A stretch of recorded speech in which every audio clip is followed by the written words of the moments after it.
ભાવનગર કે ત્યાં પણ લુખ્ખા તત્વોનો આતંક જોવા મળ્યો। જો કે આ લુખ્ખા તત્વોની સામે નીલમબાગ પોલીસે કાર્યવાહી કરી।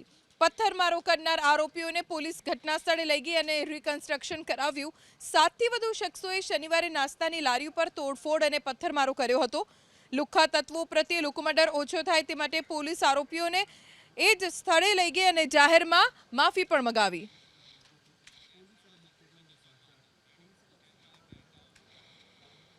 ભાવનગર કે ત્યાં પણ લુખ્ખા તત્વોનો આતંક જોવા મળ્યો। જો કે આ લુખ્ખા તત્વોની સામે નીલમબાગ પોલીસે કાર્યવાહી કરી। પથ્થરમારો કરનાર આરોપીઓને પોલીસ ઘટના સ્થળે લઈ ગઈ અને રિકન્સ્ટ્રક્શન કરાવ્યું। 7થી વધુ શખ્સોએ શનિવારે નાસ્તાની લારી ઉપર તોડફોડ અને પથ્થરમારો કર્યો હતો। લુખ્ખા તત્વો પ્રત્યે લોકોમાં ડર ઓછો થાય તે માટે પોલીસ આરોપીઓને એ જ સ્થળે લઈ ગઈ અને જાહેરમાં માફી પણ મંગાવી।